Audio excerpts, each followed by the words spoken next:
Hi, Greg Garcia, here tying at Anglers All. Thanks for watching another one of our videos. Today I'm going to tie a Squirrel Leech. These are a great pattern to either fish behind another big streamer. You can fish it in a nymph rig with another nymph below it. I've also found that it can be pretty darn efficient just swinging it as well, down and across when the fish are very active. I would tie them in rust, olive, and also black.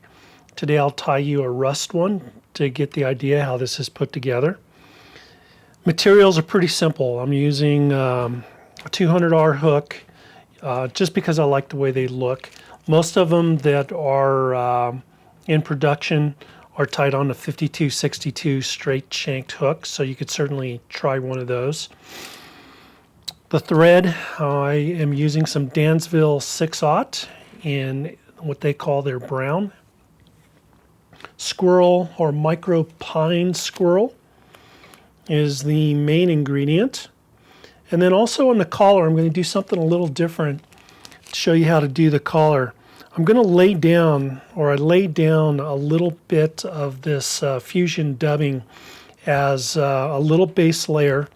Then I've gone in and cut some of the squirrel away from the hide, laid it down, and then put some more of this dubbing right on top.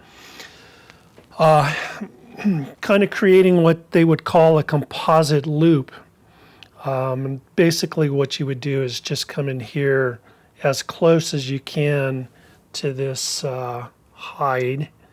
And I'm just going to make a quick cut here just to kind of show you how I do this. And then your squirrel will come off. And I just lay that on top of a layer of dubbing, and then I lay some more dubbing on top to kind of hold it all in place. Whether I get it into the loop or not without falling out, that's another story, but we'll see how this works out. So I'm going to start my thread at about 3/4 point up front, lay down a base of thread to about 1/eye length behind, and then right straight back. It's just going to give us a little layer base of thread. Then I have prepped one of the little piece of this squirrel where I've cut it off, the main piece, and then cut some hair off. So I just have just a bare hide. Make a measurement. I don't want it to go into the eye. I'm going to lash this down. Make sure it's on top of the hook.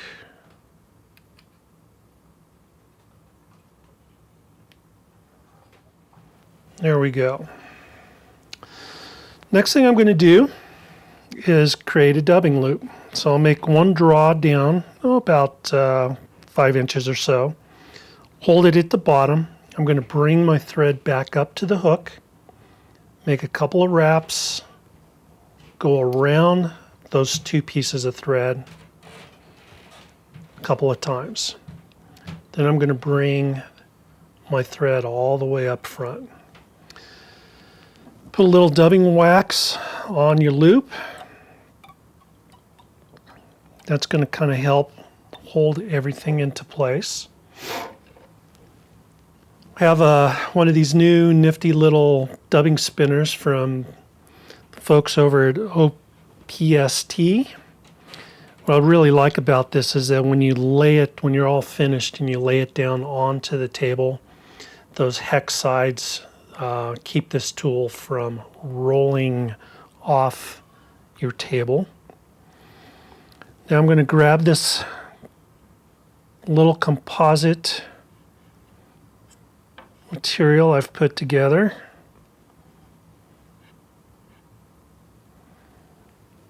Get up, lay it in between the 2 pieces of thread.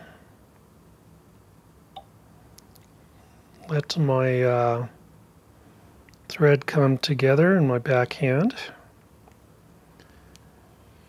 And then at this point you can kind of determine how long you want this collar to be. So I can pull that out a little bit.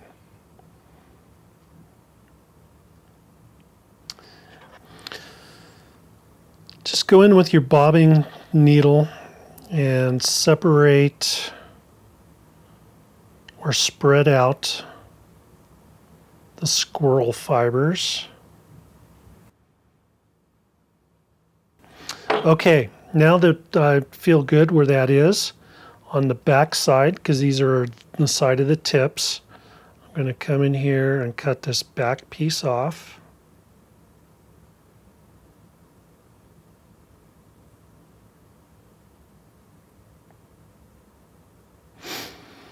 And then at this point, I'm just going to hold on to the thread right at the bottom, grab the tool, give it a spin, and what I do is I feel for some tension in my fingers, and then once that thread is wound up, I can just let that go. You can see how this is going to spin up really nice and tight for us.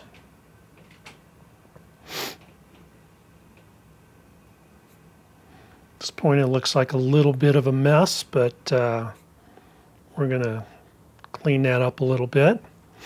Again, I can come back in here with my dubbing needle, kind of pick out any little pieces that have been trapped. Also grab a dubbing brush. Since that is tied in, I can kind of loosen those fibers. I'm ready to wind it, so I'm just going to grab a hackle plier, put it right there at the bottom, cut this tool away, bring it up to the starting point. If you have a little water on your fingers, you can stroke everything backwards. Again, it's almost like you're wrapping a little soft collar on a little soft hackle fly. And then just like hackle, we're going to do one wrap right in front of the previous wrap.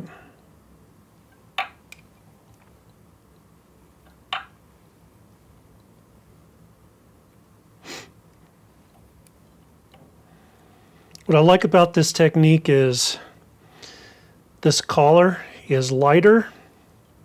It's not as heavy as if I tried to wrap just squirrel on the hide up here at the front. And it definitely looks nicer when the whole thing is done. So as tires, that's what we kind of all strive for. Okay, run that dubbing loop all the way up. Give it 2-3 wraps just to make sure everything's nice and tight. Cut that off. If you have any little fibers that are coming forward, stroke those back. Create your head. You don't need a lot. Go ahead and whip finish here.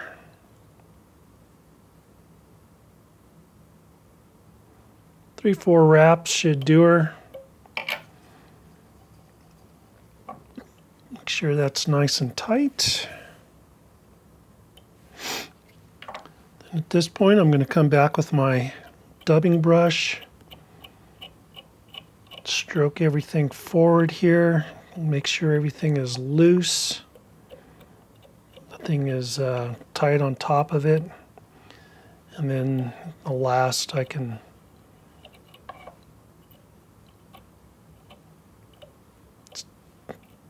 comb everything backwards. There's your little composite loop.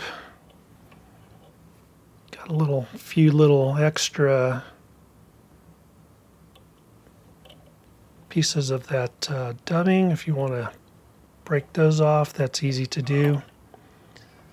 That's going to look excellent in the water. It's going to lay down really nice. It's going to have some movement to it Again, more so than if I just had wrapped a piece of squirrel in there, and show everybody a little bit technique on how to do a composite loop. And there you go. Great little squirrel leech with a little bit of flash in that collar.